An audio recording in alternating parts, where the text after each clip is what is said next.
যে জগন্নাথ আর রাম এই করেই বোধহয় সমস্যার সমাধান হবে। দিনের শেষে জগন্নাথ মন্দির বা রাম মন্দির কোনোটাই পেটের কোনো সমস্যা সমাধান করবে না।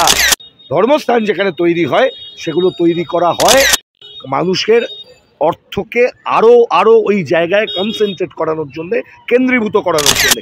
যে রাম মন্দির করছে আর যে জগন্নাথ মন্দির করছে দুজন ওই একই মুদ্রা দুটো।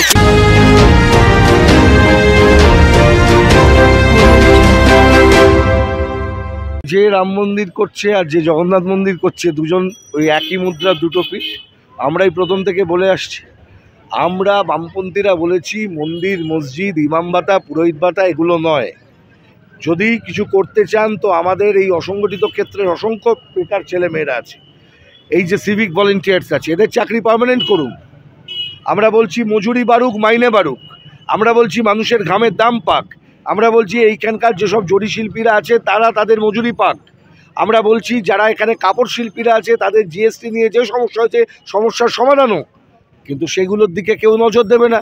বলছে জগন্নাথ আর রাম এই করেই বোধহয় সমস্যার সমাধান হবে, কিন্তু দিনের শেষে জগন্নাথ মন্দির বা রাম মন্দির কোনোটাই পেটের কোনো সমস্যা সমাধান করবে না।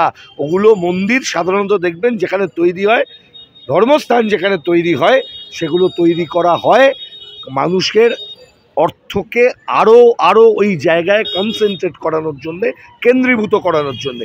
আমরা তাই বলেছি মন্দির করার কাজ দেশের জনগণ আছে, হয়নি নাকি? আপনি বলুন না, মন্দির কি আগে হয়নি? না মন্দির ছিল না? আমাদের দেশ তো মন্দিরের দেশ, এখানে তো কত মন্দির হয়েছে, তার জন্য রাষ্ট্রকে পয়সা দিতে হয়েছে।